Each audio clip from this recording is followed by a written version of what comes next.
Hey guys, I'm Dr. Jennifer Otter Bickerdike, and thank you so much for joining us for another edition of Inside the Music Industry. I'm super excited today because we have one of my people from San Francisco, California in the house, bitches! Joel Gion! Woo! You look so excited to be here. I am. Thanks for having me.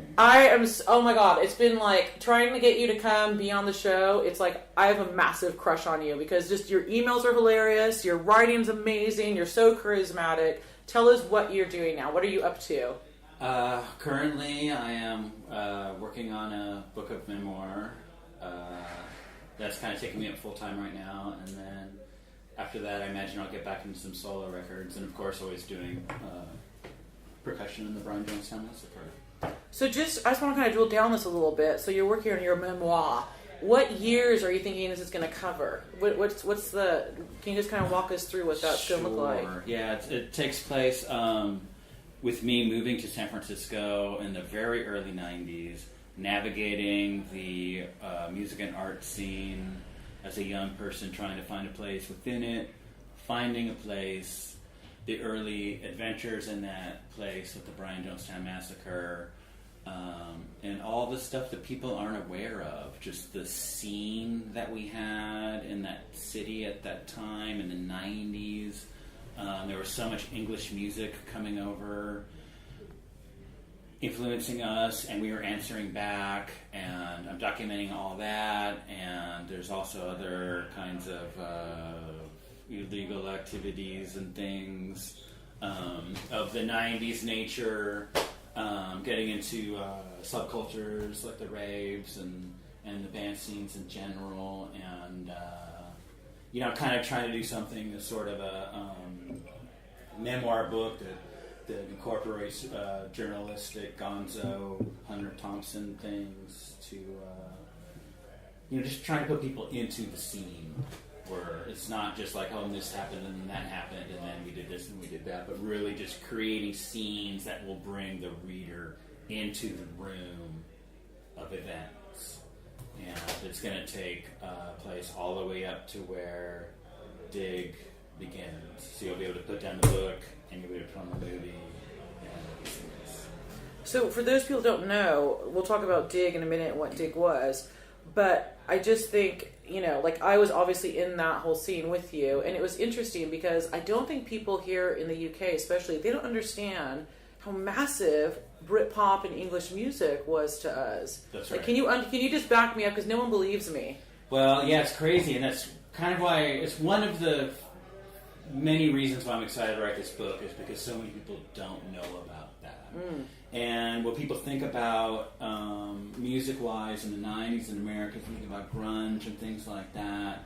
And so did you like that? No, I really didn't. No. I liked it, but it wasn't like the English music spoke to who I was. It was the biography I couldn't write for myself. And Right. I'm not sure if that's how you felt about it. Well, for me, it's like all the British stuff kind of was the escapist music from all of that. That spoke to me in greater volumes and was way out from what was going on in America at the time. And we were kind of outsiders for doing that. But at the same time, there were so many other outsiders in that town that there was this huge scene that revolved around that. We had around 30 bands of various levels of copycats to originalists, all in interchanging combinations, playing gigs together around town and doing the fun stuff. And so a lot of people, like you say, don't know about that, and so we'll be shining a light and putting people into what that was and what that meant. This is, of course, to us. like pre-internet, pre-cell phone, Everything. The mobiles just came out. It was a big deal to have one, and certainly none of us had any of that kind of action. I mean, the best thing would be to have like a pager so you could call your dealer. Beep us! You had a beeper, you were high rolling, but pager. But there's none. You couldn't just like look something up, like, oh, what's 96 Tears was by what, and then you just don't get to do that. Like you and your friends informed each other, and in a way it made it more important because Nick Drake and Kylie Minogue were not on the same playing field of availability. It's like you really had to, work's the wrong word, but you had to be dedicated to find the records that were eclectic and interesting. And it wasn't just a status symbol. It was like, how did I find this beautiful flower amongst all of these weeds? It was, it just meant a lot more. I think work is not that bad of a word, though, because you had to have dedication. You know what I mean? Like, you also lived in Santa Cruz, and I always tell people about going from east side to west side in Santa Cruz on my banana seat bike to go and ask, do you have Hatful of Hollow by the Smiths? And it was totally out of print, but they went in the back room, and it was on old play stock, and they gave it to me for like $5. And I was like, and I was in the cool record store, all the college kids were working there. It was like this whole kind of communion. And it's hard to describe for people what it was like to get your hands on something that was so rare. Like, that's such a big part of it. That's right. And you would get that Hatful Hollow record, and you'd open it up, and there'd be that one picture then, and that's all you had to go with. So you would look at it, and you'd try and imagine, like, what's going on here?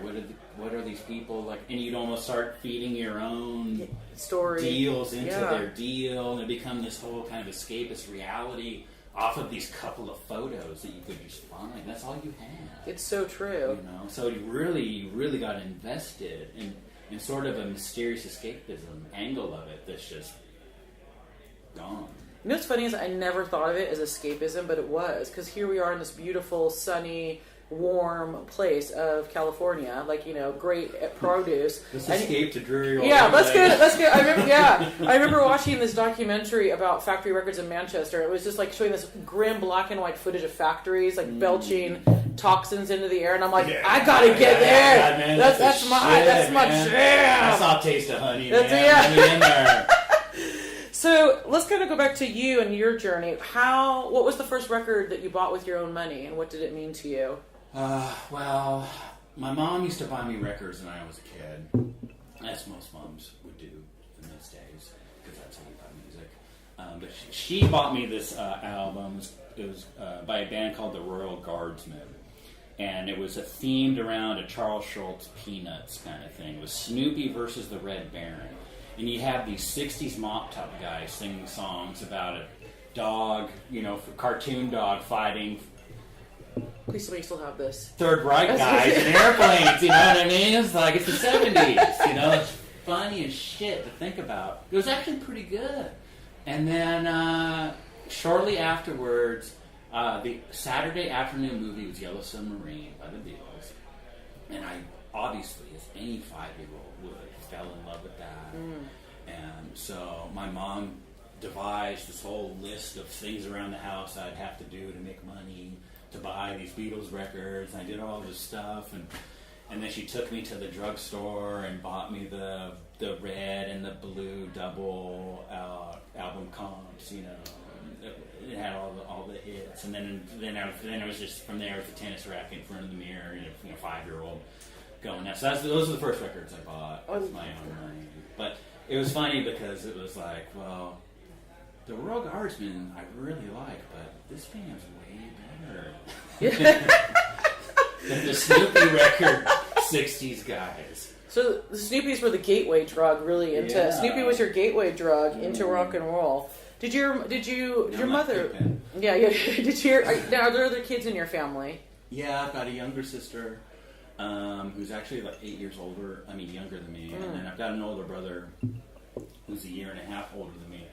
And he's like... You're the middle child. Yeah, I'm the middle child. Lots have been answered just now. Well, I kind of got a free pass because my older brother became like a Mohawk skate punk, and then he moved on to being like an old school 70s, like chopped out chopper, like full on real deal, like outlaw biker guy.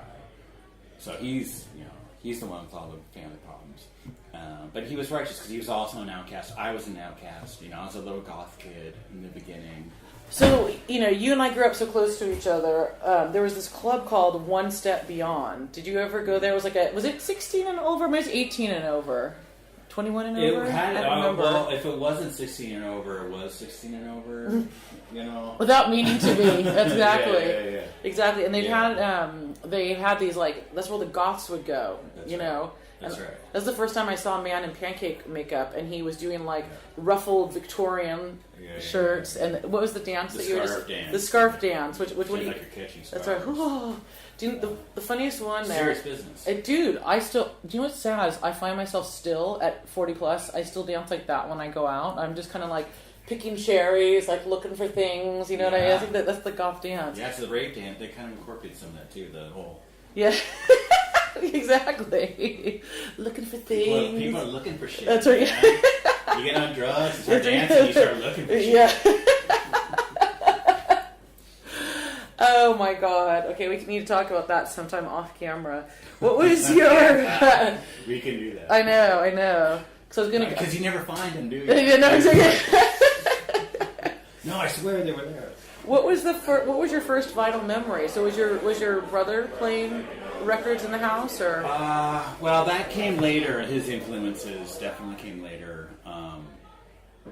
In our teenage years, like the Royal Guardsman was kind of my intro, but in later years, I had that benefit that so many people do, where you have that sibling that's a year and a half older or whatever, who like gets there first and then shows you things and leads the way. Yeah, kinda. And then, so we found this. I don't know if you remember the Quake, San Francisco. Yes, I remember the Quake radio station. Yes. So the day we tuned in the Quake, then it was post-punk, it was Boney Man, it was Joy Division, it was Smiths, it was reggae, it was Scratch Perry, it was ska, it was punk, it was hardcore, it was everything. Just all blasted into your face, and right at the time when you're formulating like identities. It was almost like being like in a shopping mall, like, you know, my brother was like put on the skate punk outfit, and I put on the emo colic hairdo, and went that way. And so yeah, I have him to thank for that, I guess. But also maybe for being a little bit of a non-cookie cutter kind of person. So you saw someone else who was a little bit older than you doing that. So yeah, me and my brother were both outcasts, at the time. 80s was great for American kids, for everybody. do you remember, just one other question on this, I think so we could talk about this forever, how much did movies at the time, because I remember like Pretty in Pink was a revolutionary movie for me to see. My mom took me to see it to celebrate me getting my period for the first time. Oh, I know. You're now a woman! So she took me to see that. Yeah. I know. Go on. I'm fine. And but that was the first time I remember hearing like New Order, like loud. Sure, especially that song. Yeah, and like, oh my god, and like, please, let me get what I want by this. That was the first time I heard the Smiths. Yeah. Was that part of it too, like those kind of movies? That came later for me, just like only a year later. I'd been hipped on to the Smiths and Bunnymen and things like that. And then that's kind of when they became mainstream in the States. It always pissed me off, that movie where the outsider chick wins by getting accepted by the douchebag jock guy at the end. Which one are we talking about? Green Pink. The outsider guy. The outsider girl. Yes. Making all her dresses. Yes. She's like, oh wow, I get to be accepted by this Miami Vice blazer wearing Blaine. That's the name of an appliance. Yeah. That was a bit of a bummer, but all that. But you mean, but did you think that at the time? Because looking back on it, there's so many other things going on in that. Although one of my favorite scenes in that movie is when James Spader, that girl's trash, trash. Yeah, I love it, baby. Love that shit. Yeah. Okay, so what's There's a bunch of old English guys been doing that to me all day walking here. No, So what was the last record that you bought? You're on tour right now. Brian Jonestown is on tour, yeah? Yeah. Killing it. How's that? What is it like being on tour now? So you've been going at it for a while. It's great, man. It's just as good as it ever was. Like, people are in great headspaces, and we're just busting out the jams instead of... there's not as much theatrics and stuff, but I think people have seen that, and I think that represents a certain time. That was a long time ago now. I think it's important to accept different eras of what people go through, you know. Because what are you doing if you're just like holding on to something else? Holding on to something. Oh, they'll like this, you know, and start yelling at people. It's stupid. I mean, it's not something that nobody subscribes to in this band. So anyway, a lot of us drink. I don't include myself here, but a lot of us drink less. You know, I'm still like a 3-beer breakfast guy, so I'm trying to keep it up. But you know, for a lot of other kind of things, you know, it's a bit slower. But we have younger guns who can keep the torch lit brightly. Yeah. So who's in Brian Jonestown right now? Well, I've kept Anton around, and then Ricky's. That's nice of you. Ricky's in the Ricky's in the band still. So where does he fall into the whole spectrum? Well, he was an original member. Original. Okay. And then he left, and then Anton kind of went through this weird phase of trying to find different people that did or didn't work until he kind of found the lineup that's in the Daco dig. And that was us guys. But so Ricky's back from that earlier lineup. And then we've got a cat. We've got 2 Icelandic cats now. As one does, of course. Hakon, yeah. Hakon? Hakon. First I thought Hakon, then I thought Hakon, but it's actually Håkon. Håkon. And then I'll leave that there. I'm sure he's very nice. Yeah, bass player named Hashi from Iceland, and Ryan Van Crete on keyboards, old friend. He was in the band for a period 2 years ago.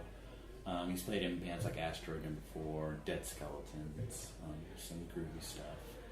We have a new drummer named Sarah Niehoff, and she's our first female drummer. Really? Oh, this poor woman's on tour with all you boys. And we are pretty good about not being like dude bro fest, you know, like Have you farted? Sophisticated guys. I like the art house movies. Have you farted in front of her yet? No. And everybody's peeing sitting down finally. Really? With us, which I find quite amazing and very excited about. It's these little breakthroughs so you have to hold on to. The tour's going great, kids. We still got it. You've been playing a lot. You said you've been doing a lot of record shopping since you. Like I think you and I emailed the other day, and you're like, "I'm in a record shop right now." You've been doing a lot of record shopping. Yeah. Well, yeah. You know, one thing that really got me excited about buying vinyl. I was always excited about it, but then I had some record store jobs where you're buying records all the time, and they start to almost start to take on this sort of monetary thing. Oh, well, how much is that? Well, that's a little cheaper. Maybe you could buy a print. And I don't want to think about like flipping things or what's it. How difficult is that though? Because when you're at the counter all day. I hate it. Yeah. I hate it. I hate looking at records like money.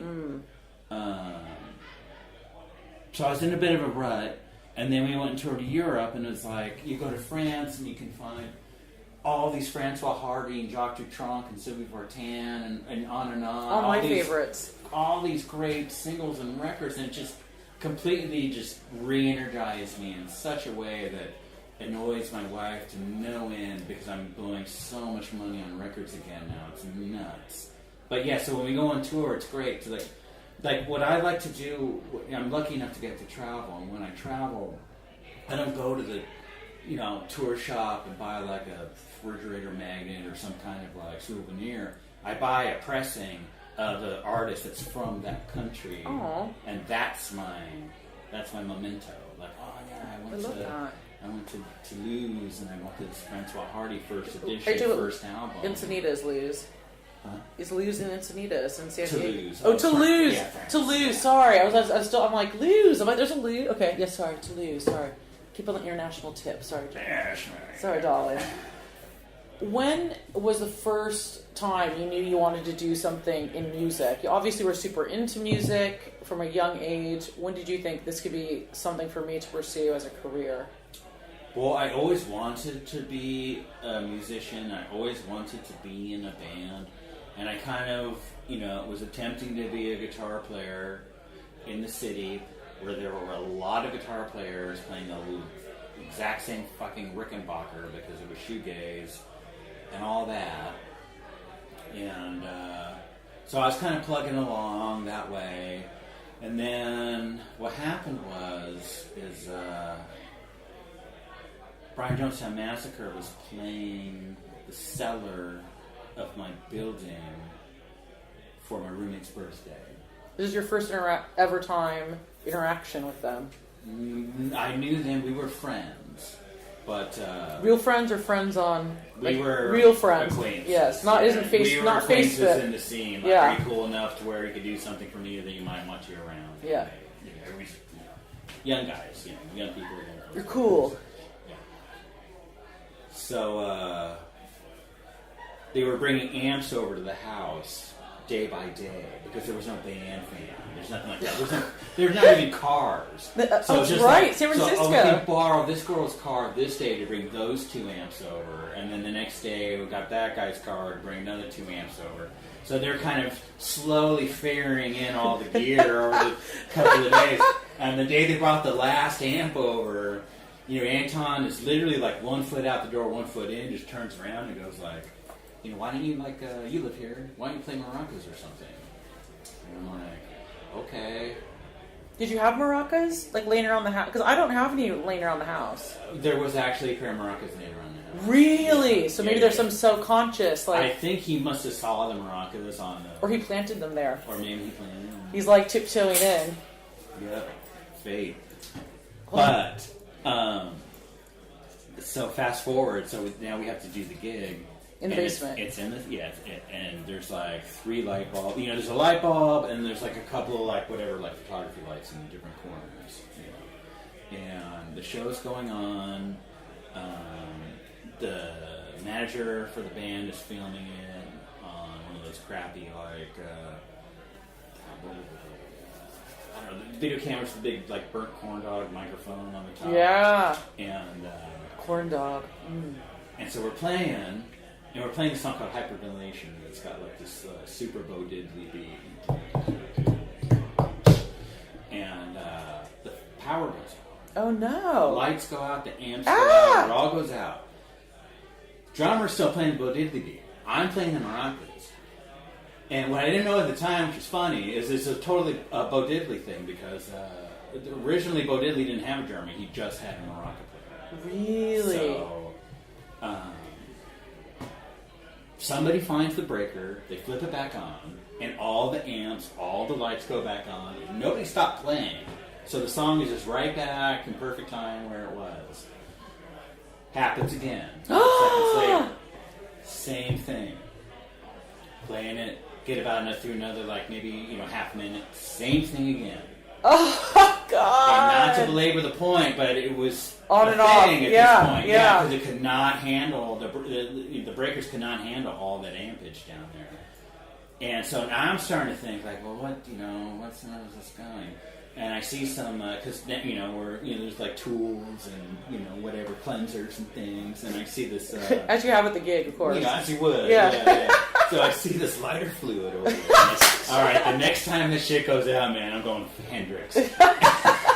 And of course it does. So I grab the lighter fluid. I know the camera's on, and I light them up, and then it's flaming maracas and Bo Diddley beat. The camera's moving, and then that's when I realized, I actually want to do this. Oh wow, okay. Because I dreamed of being a maraca player or anything. It wasn't something I premeditated. It wasn't something nobody really sought me out for. I was just in the middle of doing it for the first time on a whim, and I thought I like this. So I'm playing the flaming maracas. It's on camera. I'm kind of posing it up a little bit, kind of getting the lighting right. You know what I mean? For the camera, and now I get it. I get how to work it. And so Anton watched the footage the next day and called me over, and he said, "Hey, do you want to be in the band?" Oh my God, I love that. Sure. So that's it. So literally, you got the bug after lighting your maracas on fire. How did you go from that to probably being the best known tambourine player on the earth right now? Well, a lot of the songs did need tambourine. How do we know? How do we know it needs tambourine? Well, because they were already recorded. So there was a lot of tunes that did require that. And for somewhere along the line, I got taken as the Tambourine Man. I guess it's fun for people to say, Tambourine Man. But it's kind of both. But maracas and tambourine. Yeah. It always has been. Tambourine Man's more of a... It's the thing. Song. Yeah. You know, Maraca Man is not quite the same. And what have you. But I was really, really, really, really bad at it for a long time. How? How can you be bad at the tambourine, Joel? Because my true talent was being super loaded and just on drugs. Being this thing. Yeah, okay. Drugs and booze. Okay, booze, good. I do the straight stuff too. Okay, good. So I'll make sure. We're legal and illegal. Yeah. Yes. And just being this thing, especially in the grunge years, of just like, you just see this ocean of question marks over people's heads. Like, what is this guy doing here? And I'd just be like... Bez and the Happy Mondays? Was that kind of your inspiration? And that's a thing I get a lot, but no. Oh, sorry. Very unoriginal. Sorry, darling. Sorry. Okay, we're still okay. Because I love Bez. Okay, yeah. But I didn't love Bez until a little later. Because okay. I was more like serious, like Verve. Yes. Like Storm in Heaven. Yeah. Early Slow Die. Oh, yes. Ride. Yes, I was one of those guys. Why did I was not. Yeah. Bez guy. But later, once I started doing ecstasy, I thought, oh, I get it. This is amazing. But Bez, to me, which is no offense, because what he did was obviously historically his history is dictated is fucking fantastic. Mm-hmm. But he was more of a dancer. Mm-hmm. He's not a percussionist who's like, I've got to play this part here or that part there. Yeah. He's dancing with maracas in his hands.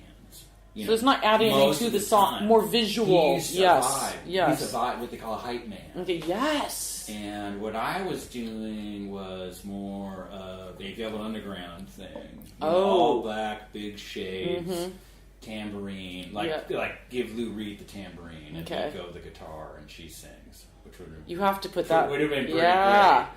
But so that was more where I was coming from.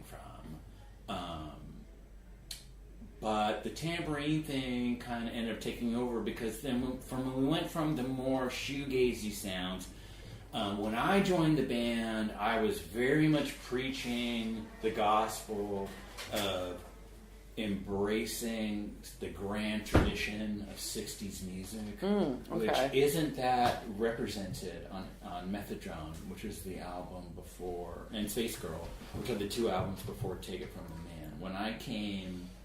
I was very much cheerleading an amphetamine-fueled fucking rah, sis, boom, bob that's embraced this Brian Jones thing and be super 60s. And that's required a lot more tambourine. Was it now, really quickly, you and I talked off camera about the style component. Like, definitely visually from that time period, you were 100% all about that kind of 60s, early 70s vibe. And Dig, Anton definitely starts dressing like in that same sort of tradition, if you would. Sure. Was it a whole kind of thing for the band at that time? Like the dressing, the drugs, the music, were they all kind of a synergy going together? It all came around that time. Mm-hmm. I mean, there were, certain things like Anton might wear like a soccer sportsy kind of stripy thing or... I think I've seen like the white almost Jesus. Like that came a little bit later. Yes. Yeah, that's certainly... Did you have that? I'd love to see you in a white Jesus outfit. He forced me to wear white one time for a photo shoot. Oh. Which is in the movie. But, over time, I became more and more of a proper percussionist. And learning about, like I spoke about earlier, Jerome Green, being the original Maraca Man, the history of it, and it not being just this Linda McCartney thing. It's actually a percussive thing, and in many cultures around the world, that's just as legit as the singer or whatever. That's a component that is. And when you listen to a lot of 60s music, you listen to early Neil Diamond songs, or you listen to Day Tripper, and the tambourine's the loudest track on the song. It's not like all over the place, but it's a thing that's real. That the tambourine is a proper thing. And it's funny because a lot of times, I'll be around drummers and it's hard for them to do shaking maracas in the 16th notes and then tambourine off the hip. It's a lot of coordination. Yeah. Even the best drummers, it's like after like 3 or 4, they just start going I mean, it's a thing, you know. What's interesting about you saying all this, though, too, is it's easy to dismiss, like, oh, you're just shaking a maraca, or you're just, you know, like the Linda McCartney Wings kind of vibe. Well, and you're talking... To get her on the road. Yeah, sorry. And make delicious vegetarian meals. Let's not forget. No, but seriously, but you're talking about something much more in a tradition as a serious meditation on percussion.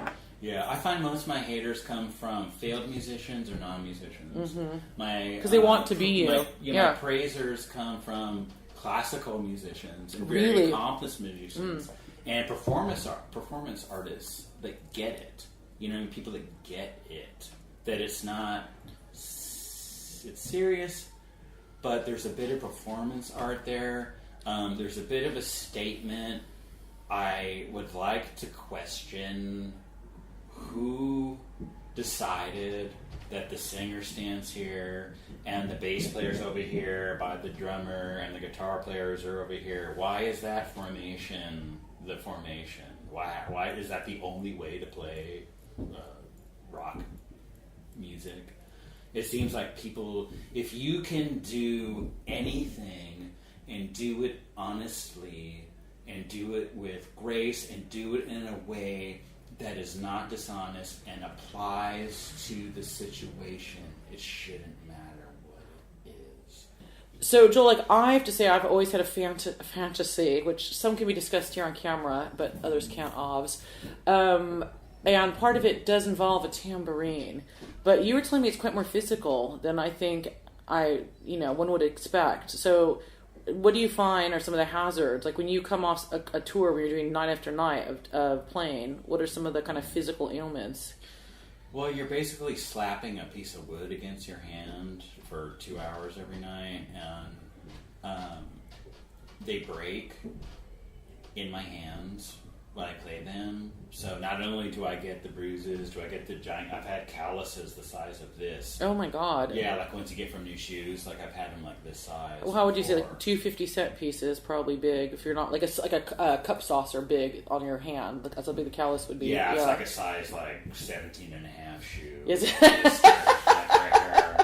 And then the big purple psychedelic print that just covers the whole hip down to the thigh. I don't get those anymore though because my body's like adjusted to it after all these years. But I had them for years and years and years and years. And I've moved on to metal tambourines because they don't fall apart. So that's even harder. Like the nails. I read something or watched something. You're talking about the nails going into your fingers. With the nails come out. Yeah. And it happens often in mid-song. Next thing you know, you've like crucified yourself. Oh. And it's like it's a small puncture. It's like the size of a nail, but it's like that thick, deep, God, so just blood just pumping out. So these things happen. What do you do? Do you just have to keep going in those situations? Usually, I paint blood war paint on my face. Do you really? Lipstick, usually, just to signify.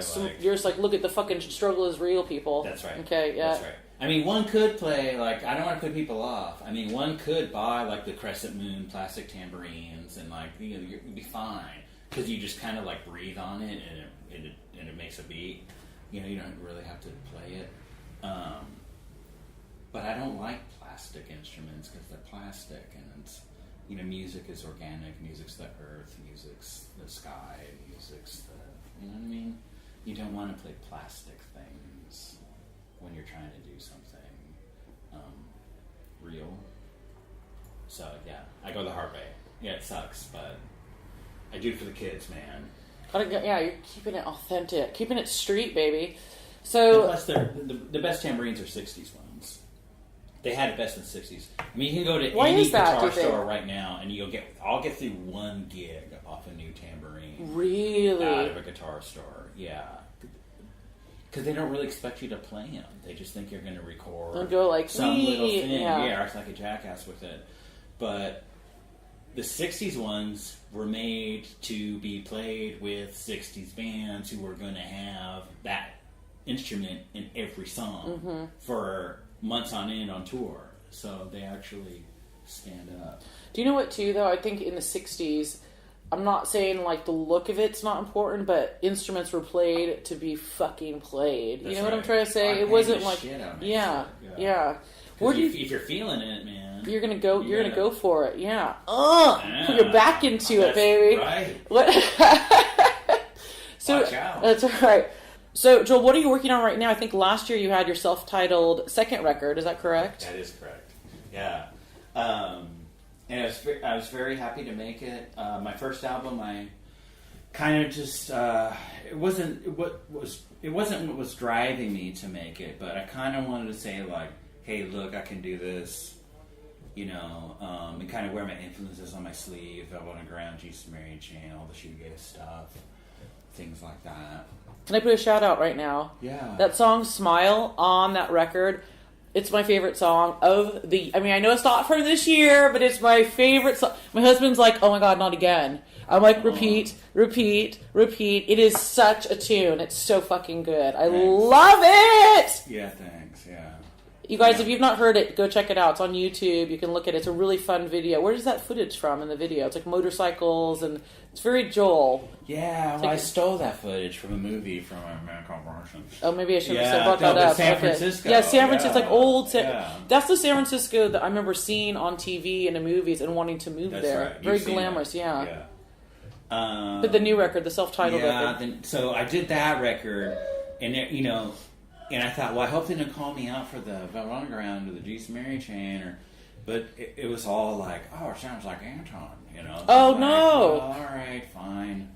So I did my second record. I did where it's like, you know, I don't care what people think anymore. I'm just gonna do exactly what I want to do, and I brought in a lot of different influences that are really important to me now these days. Tropicalia music. I don't know what that is. What's the Tropicalia? It's the period after Bossa Nova music in Brazil. Oh my goodness! What years are we going here? We're talking about 67 to early 70s. But what happened is the Bossa Nova, the new Bossa Nova crew in Brazil were doing wonderful, breezy Brazilian, all the stuff that people know, Girl from Ipanema and all that stuff, which is all great. Okay. And then what happened is they found Sgt. Pepper came out and got imported over, and then they all just went completely like acid, not acid rock, but acid influenced. Or trippy. Bossa Nova. Okay. Brazilian stuff. What does it sound like then? It sounds like, it sounds like Bossa Nova music on acid. So if you don't know Bossa Nova music, give us it sounds like the bastard child of X and Z.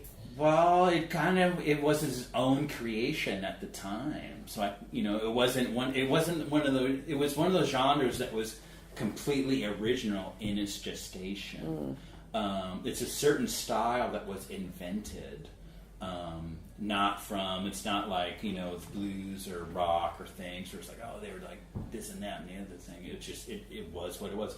I mean, obviously it came from samba music. They turned down samba music to a slow pace and made it more breathy, put in super breezy flutes and nice and sweet percussion. A lot of people think of it as cocktail music because then once it came over to America, then that kind of became sort of like, oh, I'm sophisticated, look how like world I am, you know what I mean? Like honkies love to do. But then acid hit Brazil, and then they all went Sgt. Pepper. A lot of these cats did. So this is a big influence. Caetano Veloso, Gilberto Gil.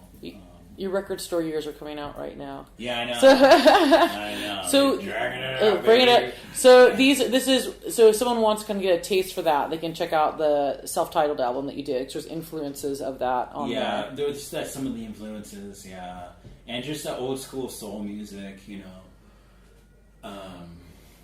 but not trying to like pretend anything, but just applying influences in a way that's filtered through the only way that I would know how to do it that makes it my own thing. Is it on Spotify? Yeah. Is it on? Can you get it on Apple Music? Oh yeah. Can you? all outlets. Well, Joel, I know we're going to have you back on the podcast, so thank you Great. so much. So I think this will probably come out. You have some more dates here in the UK. So I think you're playing London next week. Is that correct? I think the 23rd of October. The 24th you're playing Brighton. Is it at the Forum? I think it is. Yeah, the Forum? in Yeah, London. the Forum. The London. Is that the end of the tour? Or do you go on from there? Well, that was the end of the tour, but now we add this last one down in Brighton. Okay. So. And that's just for me. Yeah, That's right. yeah, baby. We came down for you. That's right. Get it here. Oh yeah, awesome. So we'll see you next week, and Okay. thank you so much for being on our podcast. It's great to be here. Take care, guys. Bye.